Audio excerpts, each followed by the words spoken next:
Welcome to Towards a Smarter World. This is your host, Chris Saunders, and I'm pleased to be joined today by Joyce Peralta, who's the Digital Communications Manager at McGill University. She's been leading digital content creation for 20 years and has over a decade of experience in higher education. And she's worked with the University of Victoria, Western University, King's University College, and now at McGill. She's consolidated at McGill over 1,000 websites onto a centrally supported CMS and has over 1,500 stakeholders working on the CMS, plus separate 500 sites that are managed independently. So it's a big, busy ecosystem. And for those of us in the enterprise, you're all familiar with lots of things happening across lots of departments and lots of places. Universities really face this in a huge way. And Joyce has seen the beast, confronted it, and actually tamed the dragon, and has made a lot of progress that I think will inspire a lot of folks. I saw Joyce speaking. She's an accomplished speaker, amazing, who has presented at CMS Connect, DrupalCon, Confu, Higher Ed Web, and others. And so today we're going to focus on her experience with digital standards, governance, and user experience, and how to get all the parts of the clock, the digital CMS clock that is ticking away, working behind the scenes in order to present web experiences across all of these websites. So welcome, Joyce. Thanks, Cruz. Thanks for the great introduction. I feel like we've accomplished a lot at McGill. I really appreciate all of the accolades you attached. I'm not the only person though that's responsible for getting all of our sites into our central governance processes and onto our centrally supported CMS. I feel very lucky to be part of a really amazing team.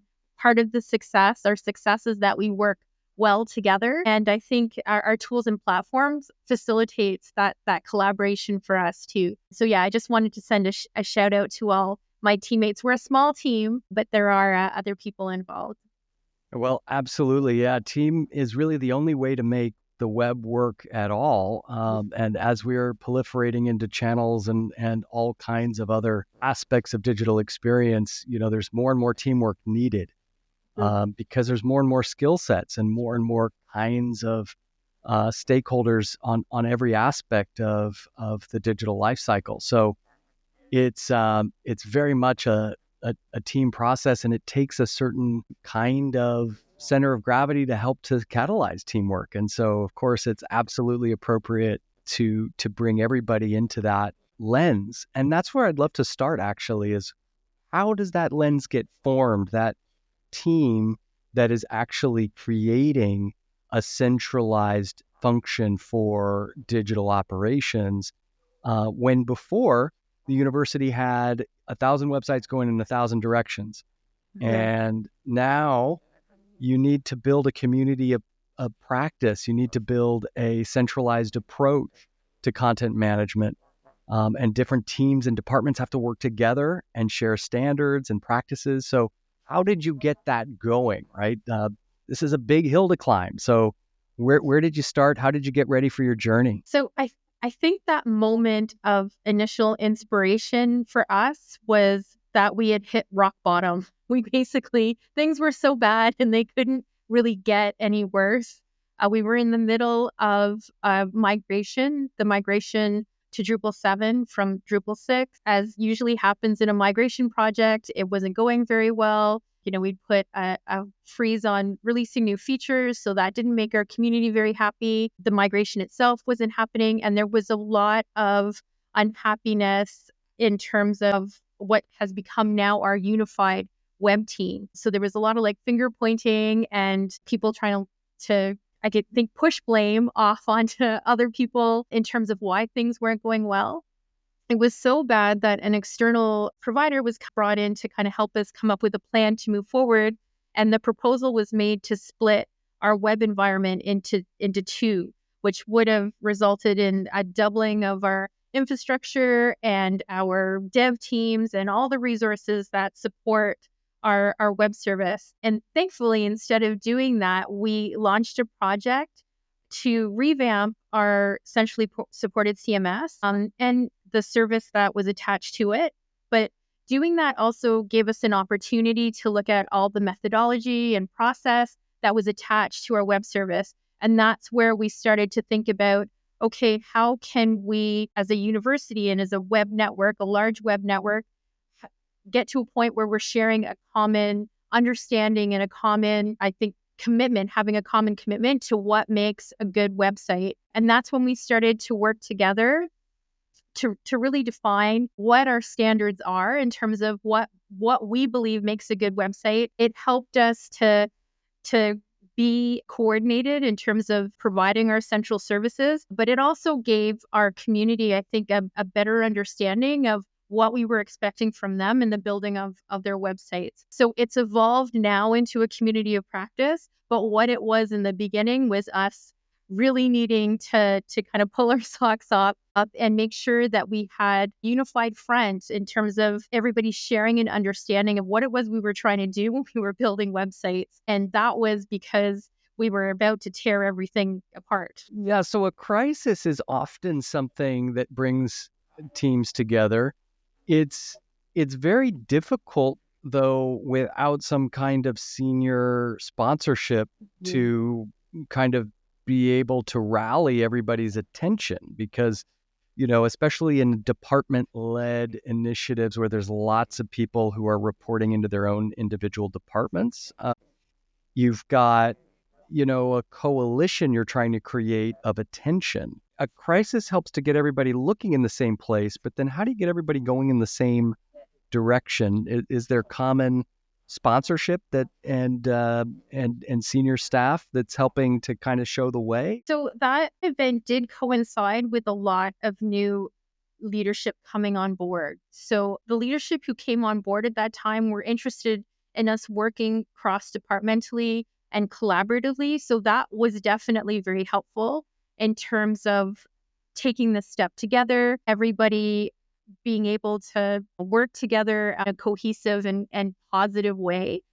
But there was also, I think, in terms of getting that leadership to see the vision, the shared vision, I think part of what was appreciated at the beginning was that we weren't trying to just create best practices and requirements and policies in an isolated way. We looked to collaborate with others right from the beginning so that everybody who was going to be impacted by the work that we were doing, creating our standards, or everybody who was owning policies that were related to our standards were involved in the conversation. So there was an openness from the beginning for people to work with us, partially because up until this point, I think a lot of our policies and best practices for websites, the collection of those documents was so disorganized that it had obscured a lot of our policies and best practices. It wasn't easy for people to know about what are all the things that they need to know to build a good website.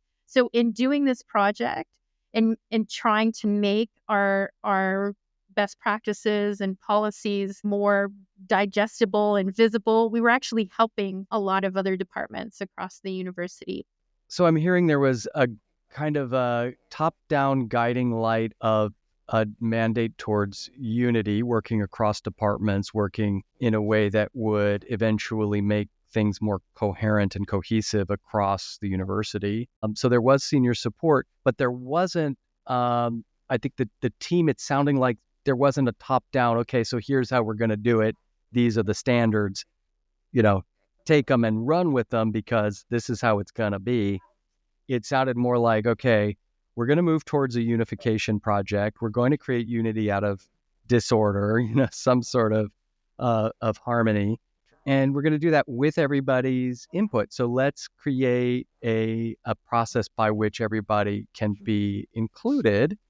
I'm curious how that went and where the sort of friction points came up and how those sort of where the disputes came up, how those were resolved so that the momentum within that community could continue. So there has been, when we initially launched the project to create our revamped governance framework and our standards, there wasn't a lot of resistance because I think people couldn't see what we were trying to put in place. And also because I think that, there was this understanding that we really didn't have anything in its place to begin with. So there was, I think, if anything, there was maybe a lack of interest, and maybe a lack of belief that there would be any effect, that we were just creating another document on top of all the other documentation, and that maybe this effort would be perhaps wasted. So there was that to get over when we initially launched the digital standards, and the scope of them in the beginning was quite small. We were really only looking to affect the websites on our centrally supported content management system. So I think at the beginning there was a lot of education and outreach that we needed to do to raise awareness of our digital standards. There was a lot of training we needed to do to get people familiar with our digital standards. And I think that that was probably the biggest hurdle that we were looking to jump over, was just to make sure that people were aware. It was a little easy for us because we introduced at the same time user access agreement. When we started to put our governance framework in place, we introduced an agreement form that audience members were required, if people were creating content or building new websites, they were required to fill out this form. And in filling out the form, they're confirming that yes, they're aware of our standards, and they're confirming that they're going to align with the standards. So that was something they needed to do in order to gain access to work in our systems, and to have the support from leadership to be able to put something like that into place, I think really kind of pushed the visibility of our standards forward a great deal. And it allowed us after the fact to put mechanisms into place to follow up if there are difficulties or problems with alignment with our standards, because people have signed this agreement form, which allows us to go back to them and say, hey, this is not good on your website right now. You've signed this agreement form saying that you're going to align with the standards, or you're possibly going to lose access to the system. So that's kind of helpful. Okay, so this is a holistic picture that's really helping. So there's an inspiration, which is a common goal, and everybody recognized an opportunity to address missing standards that really people needed in order to function. So there wasn't resistance against that idea of, hey, we need something, but there was apathy. And so it sounds like education and sort of selling it into the teams helped to overcome the apathy. And then the other side was the adherence, which is, okay, so now we've got a framework. Now we're going to agree to use it. And if we don't, there's going to be a consequence, which is a lack of access to the system. Basically, if you're going to participate, you need to be able to follow the process that we're all agreeing to. That's right. That's one level of the results that you could potentially encounter if you don't align with the standards. So we've put a process in place for dealing with compliance problems. And the process was actually established by our web advisory committee, which is formed of people in our community who represent different groups. So we have students on the committee, we have faculty members, we have researchers, we have staff members, and they're all people that work in our websites. And when we ask them to come up with a process for dealing with compliance challenges, they put together this multiple tiered process where one of the stages is, if you don't align with the standards, then you could lose access. The first stage is just to inform the department that there's a problem and it needs to be addressed, and there's a time frame given. If they don't align or they don't fix the issue, then the next phase is to make them redo the training that they're required to do.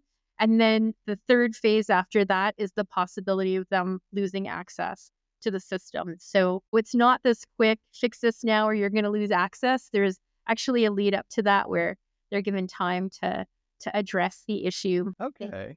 So there really is there's education plus framework plus governance and an actual process for handling exceptions, which is really important. We see a lot of things break down in organizations where the frameworks or the guidelines or the standards are published to the SharePoint drive or to the Confluence space, and then you sort of wish that things would adhere to it, and that's about it. Is a lot of ignoring it that ends up happening. So you've found a way past that. Has it has it been difficult, or has it smoothed out, or what was it like kind of getting a system in place and getting it into operation across 1,000 sites?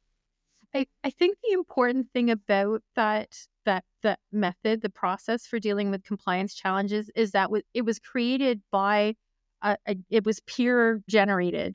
So it's not us coming down with this is the penalties if you don't follow through. It's the peer group in the community, other people who are producing sites that are saying, hey, when I create my site, I'm held to this standard. And if you're not going to hold up your end, then this is what you're going to deal with if there's a problem. So in that sense, I think that it's more palatable for people because it's coming from other people in the community who share the same responsibilities. And interestingly, I thought it was neat that the advisory committee came up with a penalty structure that was actually more severe than we would have when we were initially contemplating. I don't think we considered the idea of taking people's access away or potentially unpublishing people's websites, but they built that into what they felt was a reasonable structure for this process for dealing with compliance challenges.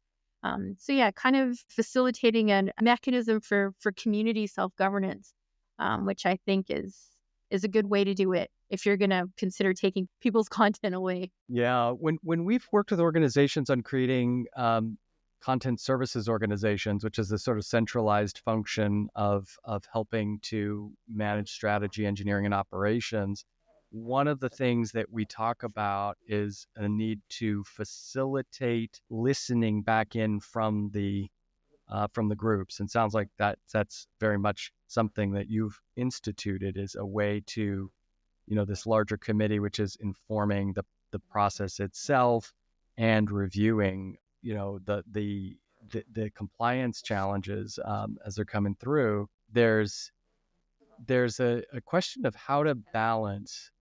I think every organization deals with this question: how to balance the centralization and the autonomy in the department, the ability for them to take action without everything having to go through central control, so that they can be nimble and responsive to their markets, especially in the enterprise where there, is lots of departments in lots of countries around the world, and they're all having to operate on different time zones, and they're trying to get things done. A lot of times people will stand up their own websites and do totally separate things in order to avoid having to go through a system that's too controlling at the center. So there's this balance between the center and the edge, and I'm curious how you've remained nimble and allowed the departments as much flexibility as possible while adhering to standards. Mm-hmm. I mean, there's a number of things I could say there. One thing I'll say is part of the reason why we have 500 custom sites that aren't our centrally supported CMS is that people were looking for ways to subvert adhering to our digital standards. So part of our recent efforts to improve alignment with our standards is to communicate with those folks that, hey, just because you're in a custom built website doesn't mean you don't have to align with our standards. You're just independently responsible for making sure you align with our standards. So yeah, that's one side of that discussion. But in terms of allowing people to have that nimbleness and to have that unique voice, I don't think our standards are designed to control the voice that people have or to make them conform to the way we're saying to do things in terms of how what their content should say or the way that it should be formatted. Our standards are more focused on making sure that when you're making those choices, that you're making them based on data and that you're looking at your user requirements, that you're not making decisions that are arbitrary and based on assumption. So our standards don't say this is how you have to format your content. Well, they do, but they say to format and create content in a user-focused way. So I think that it's more facilitating the ability for our audience or for our site managers and content creators to be creative within an understanding of what's going to work for their users. So I don't know if that aligns with the experiences that you are talking about, but that's what we're looking to do is just to help people understand that yes, it's good to have your strategy. It's good to have sense of your key messages, but you need to keep your audience requirements in mind when you're coming up with that strategy and those key messages. Got it. So the parameters are going to be not pixel perfect, kinds of things as much as guidelines that allow for individual producers to create, towards a common set of experiences, I assume voice and tone and potentially user journey. What other kinds of guidelines are part of the standards? So we have 9 standards in total. It's one of the shortest lists. There's other similar resources that were produced by governments and other universities, but ours is 9. It starts with being user focused. There's a reason why that's number one. I don't know about you, but I know when I first started building websites, we used to sit down as a team at a table and we used to think, oh, what should go on our website? What do we want to tell people about? What should our menu look like? And I feel like that, it is still the way some people think about creating a website. So being user focused for us is educating our community on the understanding that you shouldn't be making those assumptions. You should be going directly to your audience and asking them what their requirements are, how they would expect to be able to navigate your website, what's going to resonate with them in terms of what information that they're looking for. So being user focused is a big one. Making decisions with data is another standard that we have. Being accessible, being thorough in your process. Collaborate and share is another one that I really like. Less is more. Less is more is my favorite standard. It's always a big one that I think we have a lot of room for improvement in that in academic environments. Protect websites and users' data is another one. I think that's the 9 of them in total, but they're on our website. If you go to our web services site, mcgill.ca/web-services, you can access the digital standards right off the homepage. Well, that's great. Yeah. So it's also published broadly, and that's a way to help bring everybody in. You mentioned training. I'm curious what kind of training programs you implemented. So we have, of course, training programs based on our tools. So an introduction course for editing using our CMS and then managing sites using our CMS. But we also have a bunch of content related training that is also mandatory. So an introduction to our digital standards is a course that everybody who works on our websites needs to take. And that's within their arrival of when they arrive at our university and are getting initially trained on the system. We also make them take a writing for the web course. And we just made our designing great experiences course mandatory as well. So those 3 have to be completed by everybody who gains access to our system. And then we have some non-mandatory training courses. We have an SEO course. We have an accessibility course. We have a UX, a user experience course. So yeah, those are the current training offerings that we have. And we also do a lot of one-off type special info sessions if there's topics that our community is interested in. And we have big community events that we host twice a year. We do an end of year kind of retrospective on all the changes that were introduced over the past year in terms of changes to our standards and new tools and resources that we released. And then in the middle of the year, this year, we started doing a conference for our community. So it's like a full day of special topics that our community members might be interested in discussing. Your team is amazing. That's a lot to facilitate. I mean, that's a whole training department and an events group. So you've got a lot of hats, but it's really great because it keeps everybody plugged in a very different way. It's not passive at all. The community of practice, how do you facilitate those rhythms? Are there regular, like weekly meetings within groups, or how does it work? So we have all the events we started that I just mentioned, the training. We have a monthly kind of lunch and learn type event, and we do a bunch of different info sessions and make appearances at other drop-in groups that exist, other meetup groups that exist at the university.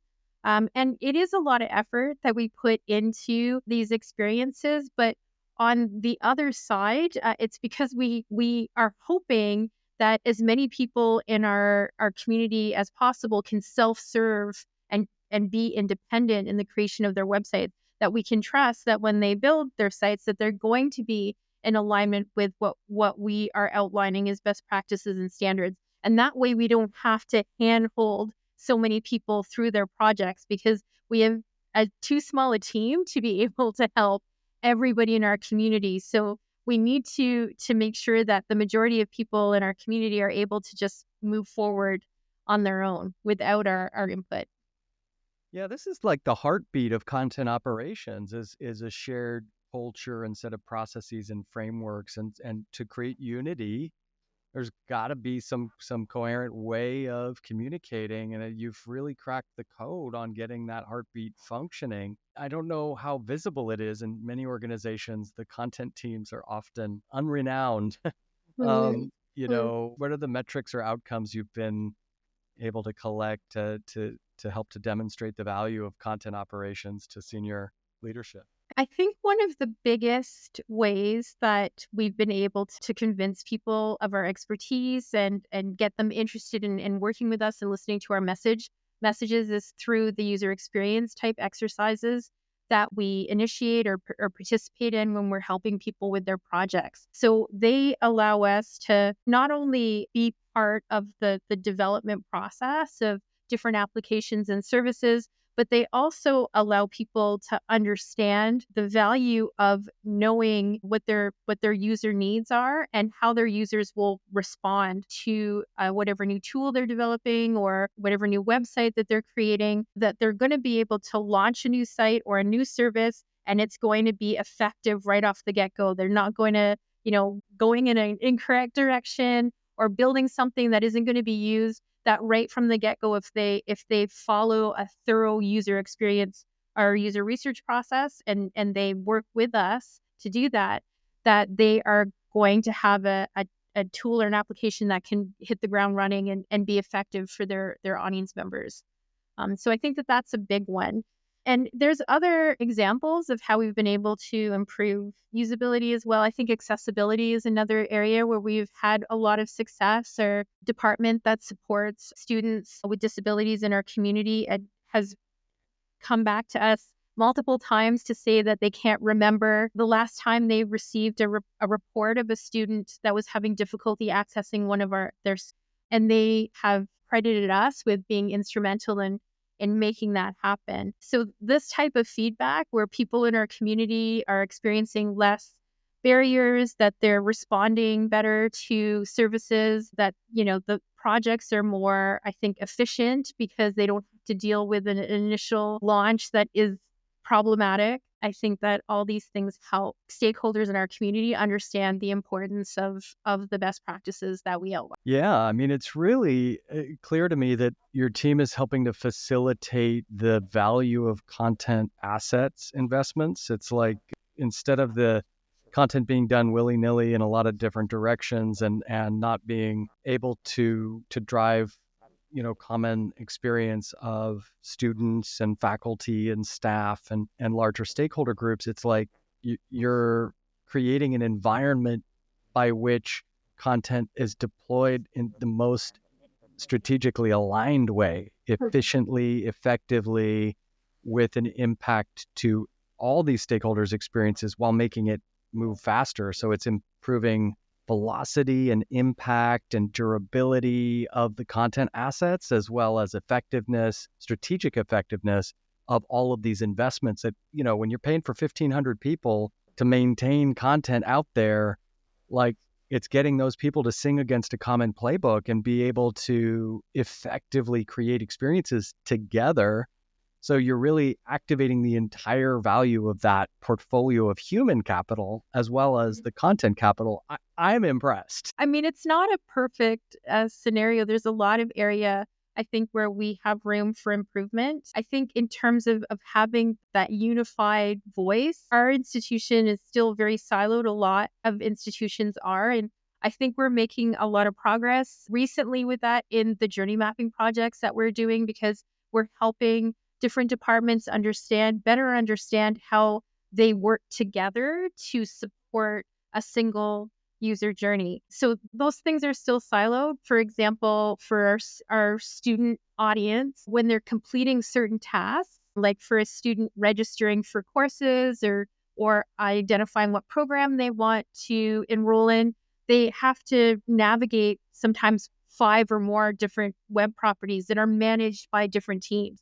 Historically, perhaps those teams have not communicated together or not necessarily collaborated together to produce the content that a student will navigate through, ideally a seamless way, but it isn't always seamless. So we're working to improve those kinds of things, those kinds of experiences. But I think we have made a lot of progress in certain areas, but there are areas that we could make more progress in, or need to make more progress in. It's good to have the vision on that. Do you think in terms of funding and resources that content operations at McGill is already at this optimal level of support? Or are there areas where additional investment, resources, staffing, technology could significantly enhance the capabilities of the content ecosystem? I mean, I think we could always use more. There's the area that I was just speaking about where we're trying to come up with, I think, providing more cohesive experiences for our audience members. But I know one area where we're currently seeing the need for a lot more resources is McGill is located in Montreal, which is in Quebec, which is Canada's only French-speaking province. French is our official language, but we're an Anglophone university. So we have content that's mainly produced in English right now, and then some of it's translated to French. But we need to consider more carefully the needs of our Francophone audience. And I like to think that we need to consider what it means to create not just an English site that's translated into French, but what it means to serve a bilingual audience. It doesn't always translate totally to you create it in one language and you translate it to another language. There's different needs and requirements of those audiences, and how do we best serve those audiences in a way that makes sense in terms of what language we should be producing content in.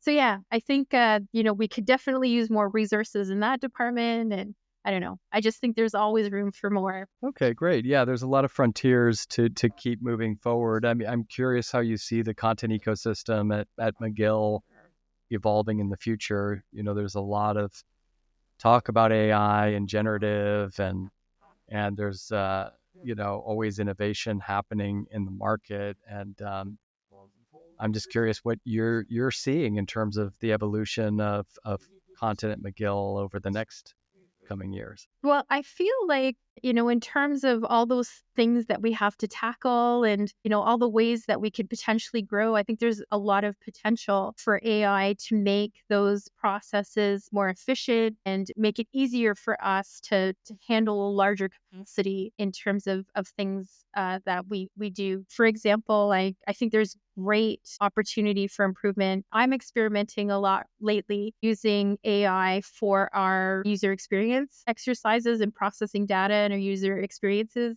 and user experience exercises. We also use it for tools or content that we know people currently don't maybe have enough time to be able to do effectively, like producing metadata for websites or creating alt text for images. So yeah, there's a lot of room, I think, in terms of efficiency there. But we also need to consider all of the different concerns and considerations that are going to come along with using AI to generate content.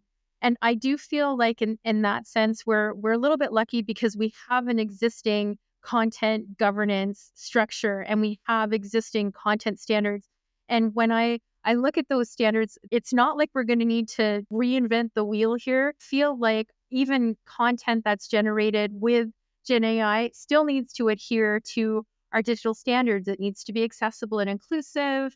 We need to consider privacy and security. People need to be thorough in their process in terms of editing and evaluating their content. So what we did recently was we added a little disclaimer to the landing page of our digital standards just to remind people that our standards apply to all of our content, even content that's generated with Gen AI. And we're going through our standards to think carefully about what are some things that we need to consider for each of our individual standards, like in areas related to accessibility and inclusion or areas related to privacy and security.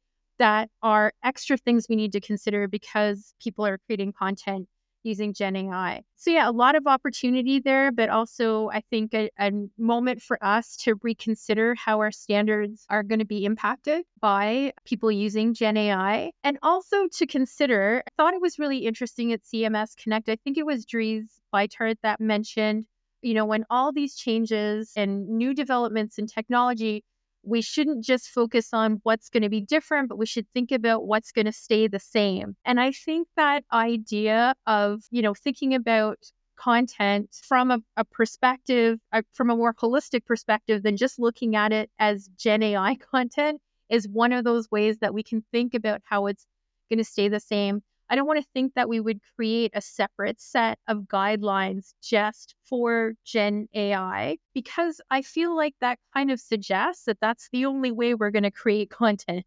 I want us to also have an understanding of how to generate content from scratch, that there should be, understanding of when it's appropriate to use Gen AI and when it's appropriate maybe to generate new content. And to do that, we need just a set of content governance standards. Okay, beautiful. There's definitely some big challenges for governance teams, for orchestration teams with AI as operations of content start to involve more and more touch points with Gen AI, and also agents that are helping to facilitate things. You've got all of these processes that are involved. Here's somebody submitting something, here's a set of guidelines. Are we adhering to the guidelines? Okay, we need to go back and forth in order to make sure that those start to comply, make suggestions. Maybe there's agents helping to facilitate some of those content operations and whatnot. Can you see something like that involved? We are putting in place a web registry right now that will help us track alignment with our standards on our different sites and applications and services. But we, again, don't have the capacity to evaluate all of our different properties. So what we're hoping to do right now, I mentioned we have a user access guidelines form that people are initially asked to fill out when they gain access to our systems. What we're planning to do right now is have that be a yearly activity that our site owners have to participate in, where they confirm on a yearly basis that they are aligning, that their sites are aligning with the standards that we outline. So there's that reminder. And if there's a problem that's reported, then we have that issue for dealing with compliance standards. So if somebody, for example, encounters a problem on a site where they're unable to use it, there's an accessibility issue, if there's a privacy or a security issue, then they report it. Then we'll initiate that process for dealing with compliance challenges. Okay, great, interesting. Yeah. So just to wrap up, I've learned so much in our conversation, and I know our audience as well. I'm very curious for your reflections on the getting started stage of this, because you've been there now full cycle, and you're in a maintenance management and optimization stage. There's a lot of organizations that are they've bought the technology, they've done the upgrade, they've got the websites, they've got a big mess. And there's content folks in these organizations that see the mess. They see the challenge. They know some of the things that need to be done, but they're struggling with, how do I get started down the path of getting this turned into something that is a collective shared effort, that they don't have to carry everything and work 18-hour days to get everybody moving, right? It's like, okay, well, what is it that is doable for the average content leader human, in terms of helping to move towards a content services organization, a community of practice, and eventually, governance and orchestration framework that's sustainable. Where should people start looking around and get started? I think the key thing for us was that we started with the definition of what makes a good website. And I know when we are working, in an environment and we're involved in the industry of producing sites, I feel like there's always this assumption that we're all on the same page in terms of understanding what makes a good website. What are the standards? What are our priorities in terms of what we're trying to achieve, not just in the content service that we're providing, but in the tools that support that service and the governance structure. What are our standards? And I think making that exercise a community effort will help everybody buy into working together to create a strong, mature governance framework, a content governance framework.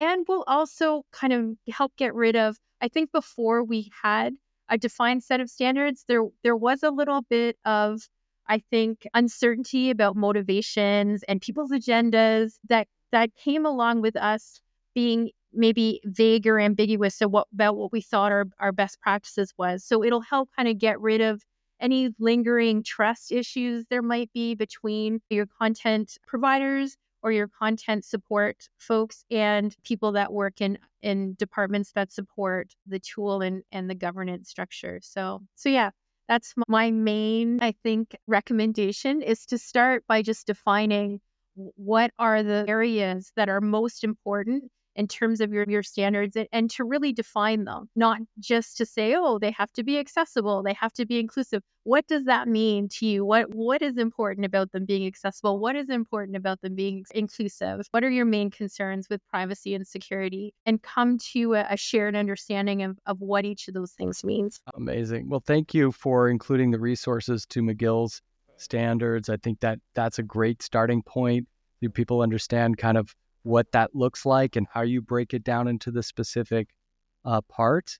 And, it's really wonderful of you to take your time to share with other content leaders. The speaking you're doing makes a difference, and I certainly encourage you to do more and publish some of this maybe with your colleagues, because it really helps the state of the art for folks who are dealing with the complexity of change, to just know there's a team that's done it, and it wasn't easy, but we did it. We did the steps, and here's what they were. And it's really, really helpful to everybody. So thank you, Joyce, very much. I appreciate it. Thanks, Chris. I really appreciated being able to talk to you today too. So thanks for inviting me to come be part of your. I know a lot of people will be very keen to find out what's next for Joyce, and I appreciate your time. And I know everybody will enjoy this episode. Have a great day. Thanks, Chris. Have a good afternoon. Bye. This episode of Towards a Smarter World is brought to you by the Content Intelligence Service. Learn more about intelligent customer experience powered by content strategy, engineering, and operations at simpleA.com.